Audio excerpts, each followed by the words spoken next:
Yeah, just quickly, very good grapes. Those grapes, I've eaten a few of them. Coming home from Mildura, and very nice grapes, those Falvo grapes.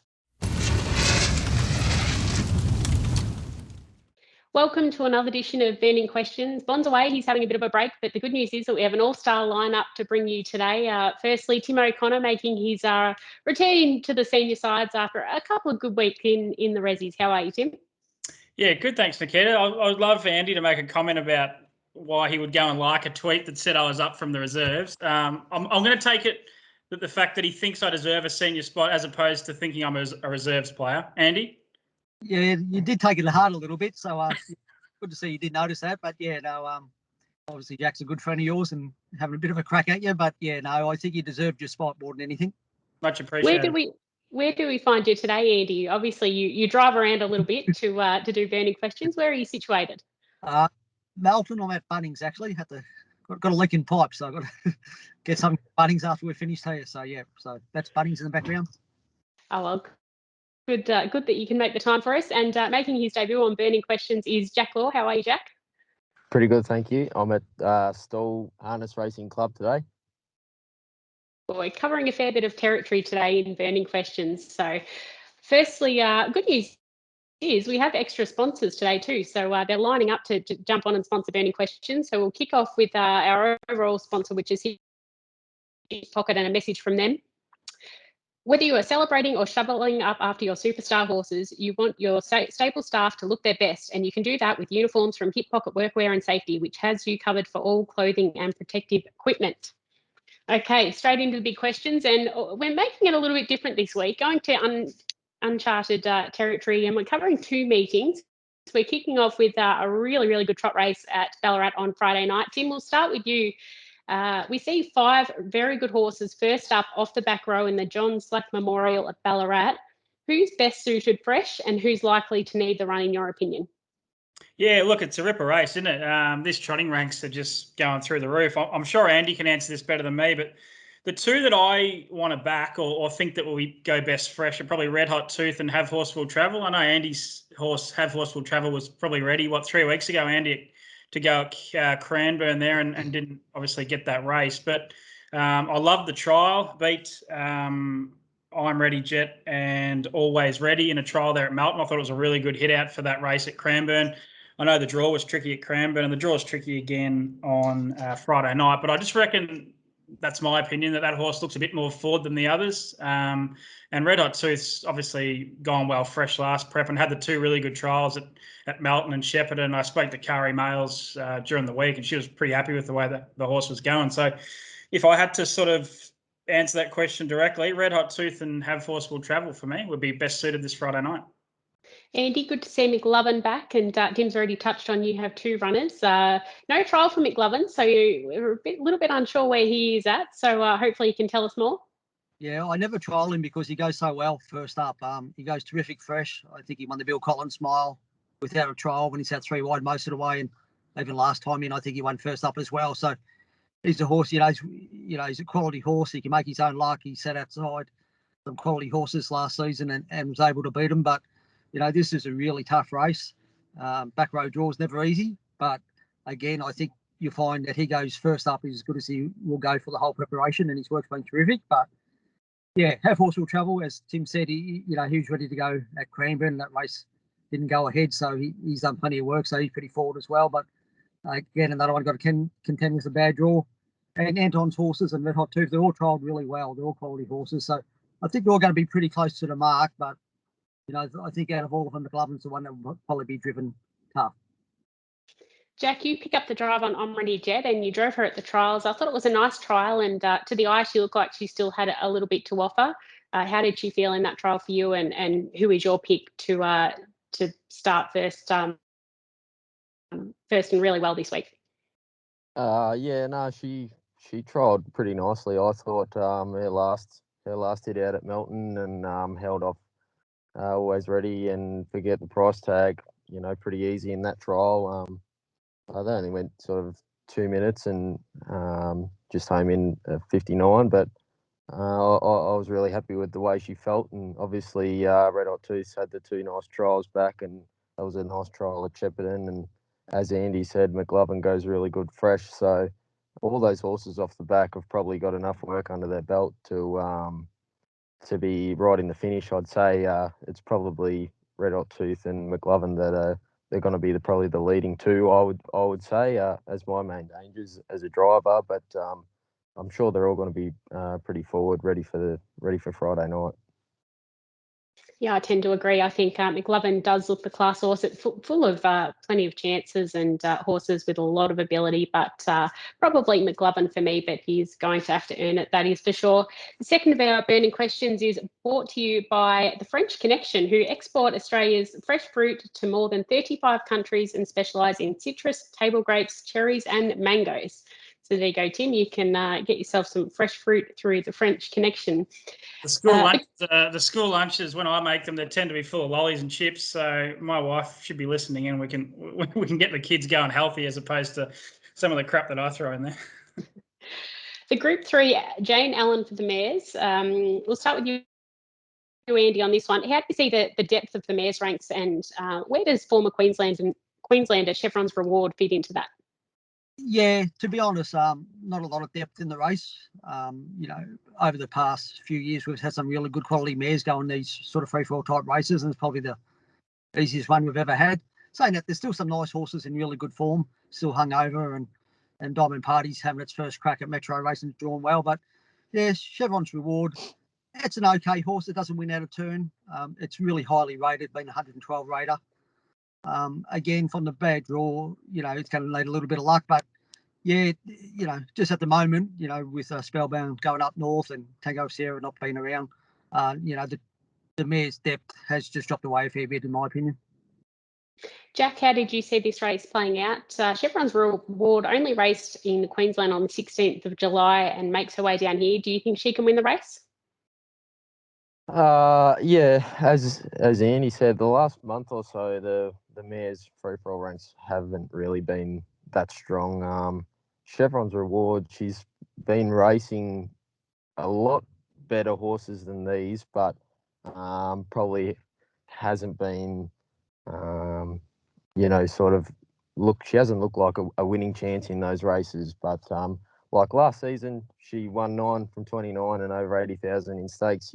You've got to be a pretty nice horse to do that. So if she comes down, if she's at her best, she's probably the best horse in the race, in my opinion. But she hasn't had a trial.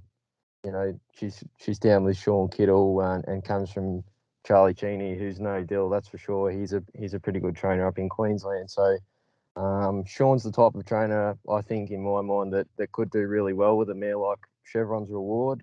When you see his horses at the races, they always look fit and immaculate and ready to go. So if she's at her best, she's definitely a winning chance. But she also has that tricky draw following out. What's the horse? It's about a 50 rater, so well out of its grade. But if she's at her best, she's definitely a winning chance. Jack bringing us the stats in his debut edition of Burning Questions, so he might be getting a call back. Tim, how did you see the Group 3 race playing out? Yeah, well, if I don't perform, I'll be back to the Resi, so Jack can take my spot either way. Yeah, look, she's Chevron's Reward. She's a rated 112 horse. The next best is 93. I mean, yeah, her runs have been pretty good, haven't they? Like, she's chased home Expensive Ego and stuff. I think she can win this race on Saturday night. I think the guys have spoken about the depth here. It's not, absolutely jam-packed with talent at the moment, is it? We've got, obviously, Mick Stanley's horse, Yolanta, went up to Queensland, Spellbound. I was talking to Nathan Purden before. Obviously, he's picked up Amazing Dream, so the ranks are going to get pretty good pretty soon. But this race, yeah, I've struggled to find the winner, which leads me to go with the highest rated horse. And I just think she's going all right. And first up, yeah, she's obviously going to need the, probably need the run to improve. But yeah, I see Craig Rails marked at $4.20. If she was somewhere around that mark, $5, I think that might be the way to play on Saturday night. On to the third of our burning questions. And Jack, question for you pretty much. Bettor Be The Bomb. Is he ready to explode this week? He's been building up and he was a little bit unlucky last week. How have you seen his past few runs? And do you think this is the week that he can get the job done? Yeah, I think it's possible this week. Last week at Kilmore is probably the best he's felt for me in a while. He felt sharper, and I did ask him to come out the gate a little bit, and he got out okay. So this week we've drawn 2. Loving a Chevy inside of us, I wouldn't really think would want to be getting in a war with anyone off the front row. So if I had my way, we'd be handlebars down into that first turn and making sure that we led. But a lot of what I do, it sort of does depend on whatever Basil wants to do on the night. But I think this week it's got to be this week if he's going to do it. Andy, how have you seen Bettor Be The Bomb's last few runs, and how do you see this race playing out for him? Yeah, there's no doubt he's got better each run, and he probably needed to be honest.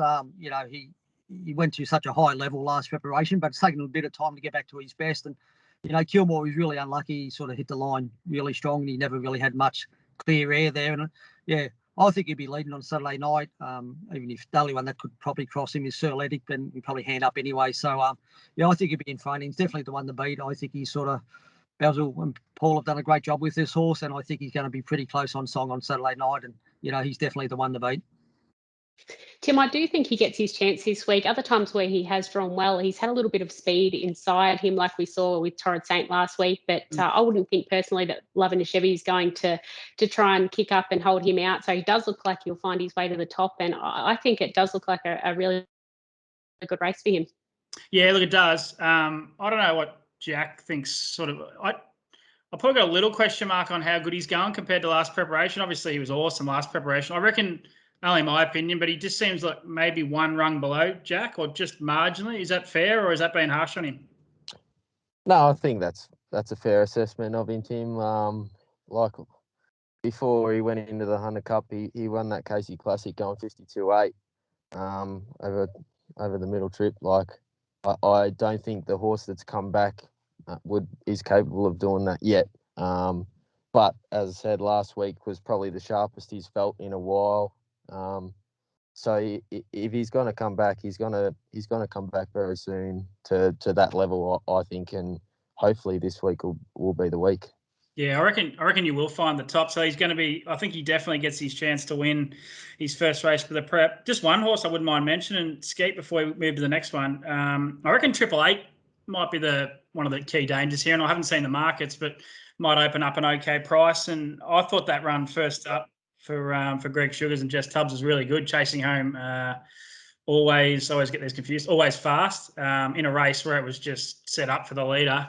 I thought he hit the line really good to run second, and second up, obviously going to improve. So I thought he might be the way to play the race, but as these free falls we've seen, they're pretty wide open.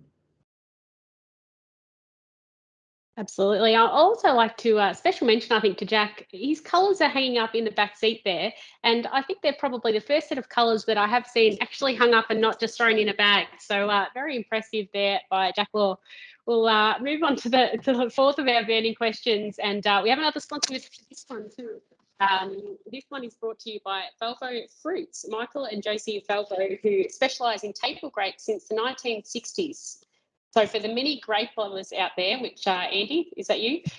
Which is surely everyone, keep your eye out for top quality Valvo grapes. We've got through all our sponsors' obligations. So on to the final question.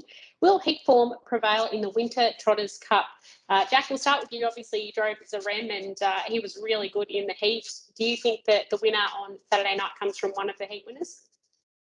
Yeah, just quickly, very good grapes. Those grapes, I've eaten a few of them coming home from Mildura, and very nice grapes, those Falvo grapes. But yeah, I reckon the heat form probably it can prevail. Obviously, barrier draws are very similar, except this time Zarem's drawn outside of Anton's horse. So look, I'll be happy if I can get to the fence early, and whatever crosses us. But it's a pretty handy race, that race, and it's really anyone's race, I think, depending on who gets the right runs in the race, and what sort of tempo is set up.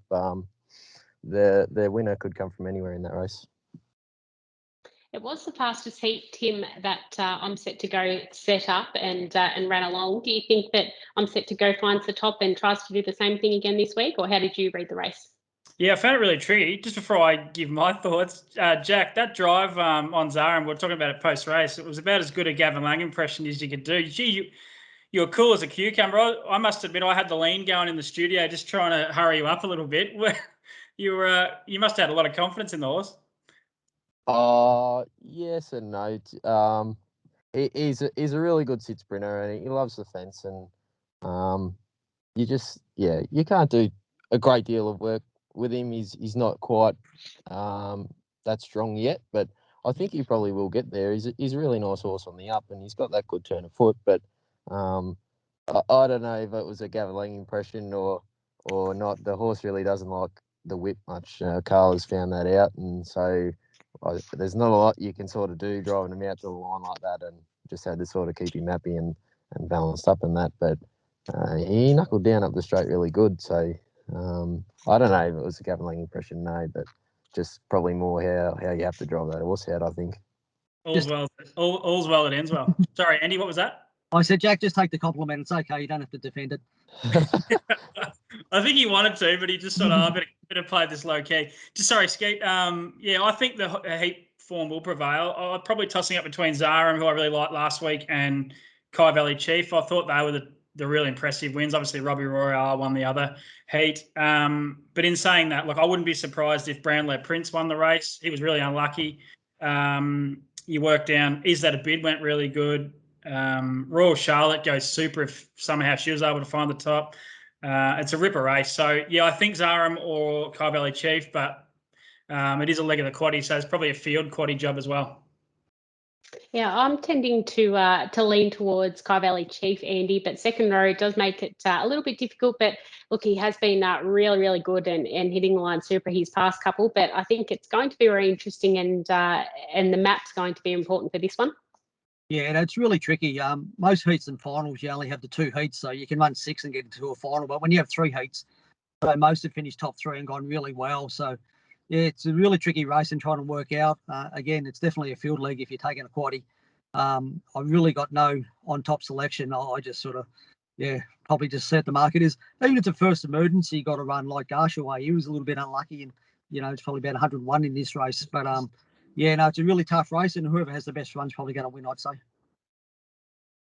Time for best bets, and we know we have to have a drum roll and work up to Andy, who just continues to dominate in this space. So we'll start with you, Tim. What's your best for Saturday night? Yeah, I've lost the actual race this horse is in, but no, I found it. There it is. Race 2, number 10. I think Celtic Cash is going super. It's in the APG, serving the industry for 32 years trot. Drawn the back row, but this horse has won 3 in a row. That win at Melton last start, I know the opposition wasn't, anything absolutely special, but did a lot of work and just for somehow just boxed on and got the result. And the start before that, I got a lot of time for one of Anton's in Hopeful Beauty, and I was really keen on that horse that night, and Celtic Cash just thrashed her. So, yeah, I think she can win. She was marked $6 by Craig Rail. I'd love something like that. I don't think we'll get that price, but, yeah, Celtic Cash for me. Jack, your best bet for Saturday night, is it coming from one of your drives, or have you found something else? No, I won't tip anything of mine on Saturday night, even though I do like a couple. Probably actually in the Mayor's Free-for-all race, I've hyped up Chevron's Reward, and I might go Enchanted Stride. It's going to get a pretty good run. I think Diamond Party leads. It's gonna get a nice run on the fence there and have every chance up the straight. And on Friday night, Captain Belisario should go close. Very nice horse. I was, super impressed with Captain Belisario last night. And just one more for you. Chase the Hat Trick is an interesting runner. We've seen him over here twice for Julie Douglas. What are your thoughts on him? How good is he? I think he's better than he lets on at the races so far. And Julie said he worked the best he has since coming over this week. So I'd really like to find the fence on that horse, the way he got around the last bend at Melton the other night. But if we do, he's probably got a really, really good chance. If not, I'm not sure how we'll go around that last bend. But he's definitely a nice horse, and he's got a few more races in him. And Andy, Omno Outlaw was able to lead and absolutely demolish the field at Kilmore last week. What are you leaning towards for your best bet this week? Yeah, I was probably going to tip Jack again, but I probably I'm going to go back with one of mine, and I think Tango Tara never really got in the race at Kilmore, hit the line really strong, and probably a drop down in classroom a little bit. And I think it's a race he can sort of make his own luck and dominate. And we've stepped up his work this week. He's probably gave him, plenty of time to sort of settle in, and probably done a little bit too well. So working pretty solid this week, and expect a really good performance from him. So I think he's my best hope, and he's my best bet as well. Very good. And make sure you note that down, because his record here is just absolutely outstanding, Andy Gath, and his best. Mine comes up in race 5. Malcolm's Rhythm finds himself in an easier race than what he has been contesting. He's been going around in free-for-alls for a long time, and he finds himself in that 85 to 99 class race. So, look, I wouldn't want to take anything odds on about him, but I just think that he can probably have excuses for his past couple, and that looks a nice race for him on Saturday night. That wraps up our edition this week of Burning Questions. Hopefully I'll have my headphones fixed by the next edition, because they've given me grief all episode. And thanks for all our guests. We'll be back next Thursday for another edition of Burning Questions.